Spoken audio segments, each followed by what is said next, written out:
Nestor, kahit ba triple na yung presyo ng ilang paputok at pailaw dyan sa Bukawi, marami pa rin ba yung mga bumibili?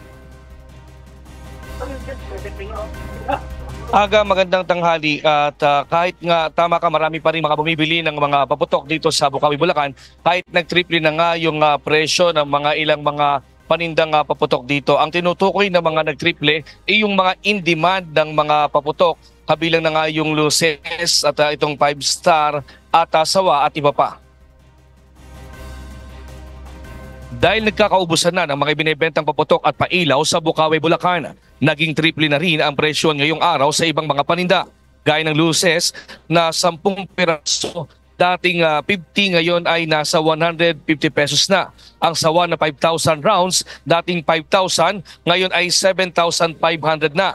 Ang Higad na dating 100, ngayon ay 250 pesos na. Ang Star, ang 5-star dating 75, ngayon ay 200 na. Bukod pa ang aerial fireworks na 300 shot, dating 25,000, ngayon ay 30,000 o higit pa.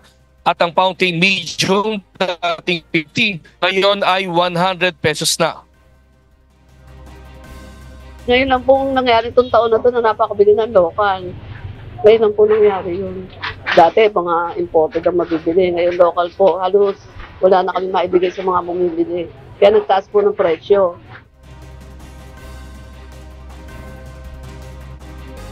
Kung dire-diretso ang mamimili sa Bukawi at wala rin namang maraming stock at display, kabaligtaran naman ito sa mga retailer na nagtayo ng pwesto sa syudad ng Malolos at sa bayan ng Giginto.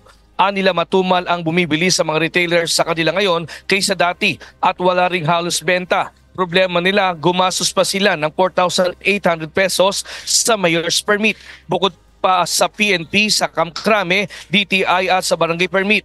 Ang masaklap nito, di pa sumasampa sa kita ang kanilang puhunan.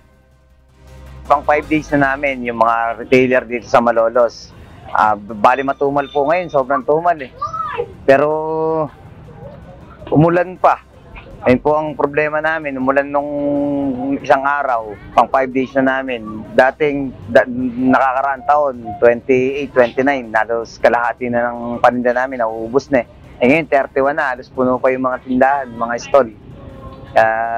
Sobrang hirap po ngayon. Pagdating naman sa presyo, halos pareho lang din ang halaga ng benta sa Bukawi at maging sa mga retailer sa Malolos at Giginto. Sakaling di maubos ay gagamitin na lang nila ito ng ibang retailer mamayang gabi. Halos pareho lang naman po, hindi kami tumataas ng ganun sa Bukawi kasi ang ano na lang po namin is makababenta kasi hindi naman po namin may stock share. Kaya kumbaga pumaparehas na po kami sa Bukawi. Pagka naman hindi na ubus, pinapuputok na lang namin. Ano ba? Ginagamit na lang namin pagka hindi na ubus. Samantala, para naman sa ilang mamimili, mas gusto nilang wag nang bumili sa Bukawi. Sa halip ay sa mga stall na itinayo na lang ng mga retailer para iwas traffic at abala sa kanila. Palagay ko medyo mataas ng konti dito kaysa sa Bukawi kasi doon ang gawaan. Kaya lang mas malapit kasi sa bahay, mas accessible na din, lalayo pa. Kaya dito na lang.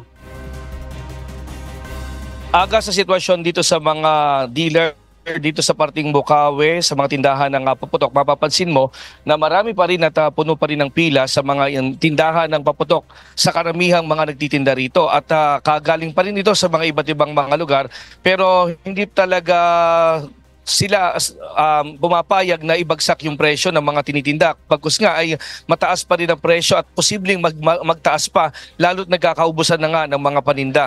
At aga sa tala naman ng Bulacan Provincial Disaster Risk Reduction and Management Council, 20 na ang naputokan sa probinsya ng Bulacan. At yan mo latest live. Balik sa iyo. Aga? Maraming salamat, Nestor Torres.